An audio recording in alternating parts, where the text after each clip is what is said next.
Work has begun in Miyagi Prefecture to examine debris left behind by the March 11th disaster and test for radioactive substances released by the nuclear accident at the Fukushima Daiichi power plant. Testing began on a Saturday at a temporary storage site in Ishinomaki City. Here, the quake and tsunami left behind more than 6 million tons of debris, the largest amount among all municipalities hit by the disaster. Using heavy machinery, workers removed samples of wood and rubber from a huge pile of debris. Storage sites across the prefecture are getting close to capacity. If safe levels of radioactivity are confirmed, local officials hope to move debris to new disposal sites being built in Miyagi Prefecture and also to incineration facilities located in neighboring regions. The testing is aimed at dispelling public safety concerns about the transfer and disposal of debris.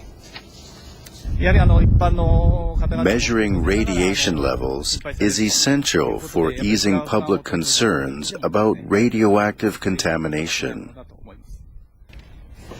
Miyagi Prefecture plans to measure the radioactivity of debris at 12 storage sites, including those in Kesennuma and Minami Sanriku.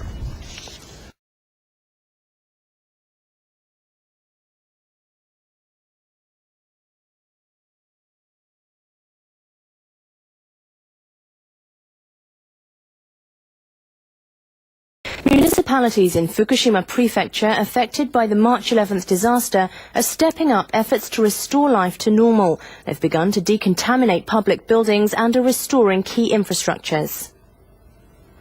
The move comes after the Japanese government lifted an evacuation advisory on Friday for 5 municipalities.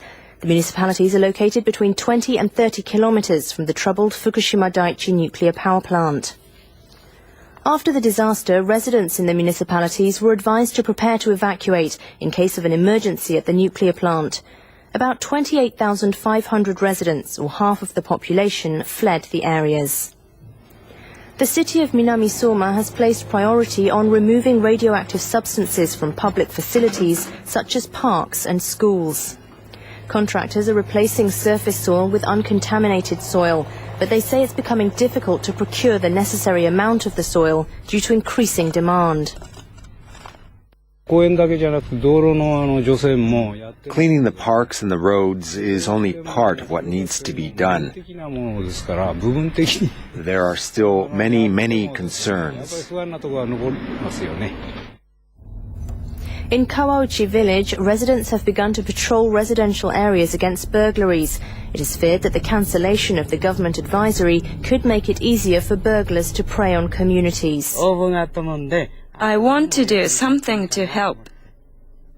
I work hard for my village and the younger generation. The central government has yet to come up with concrete measures, including financial assistance, to support the municipality's restoration efforts. Anti-nuclear rallies have been staged across the United States amid growing concerns about the safety of the nation's more than 100 nuclear reactors. Demonstrations held on Saturday at 15 locations in the U.S. were largely inspired by the accident at Japan's Fukushima Daiichi nuclear power plant in March. A recent tornado and an earthquake also shut down over a dozen reactors on the East Coast, making Americans increasingly worried about the safety of the 104 nuclear reactors in the country. In New York, people gathered at a park along the Hudson River to participate in a rally organized by a civic group. The group is demanding the shutdown of the 40-year-old Indian Point nuclear reactors in New York State. Roughly 20 million people live within 80 kilometers of the facility, which is located close to 2 earthquake fault lines. A Japanese woman living in New York described the situation mothers in Fukushima are facing. Should my kids wear masks? Should I let them play outdoor? These are the questions every mother is asking themselves on a daily basis.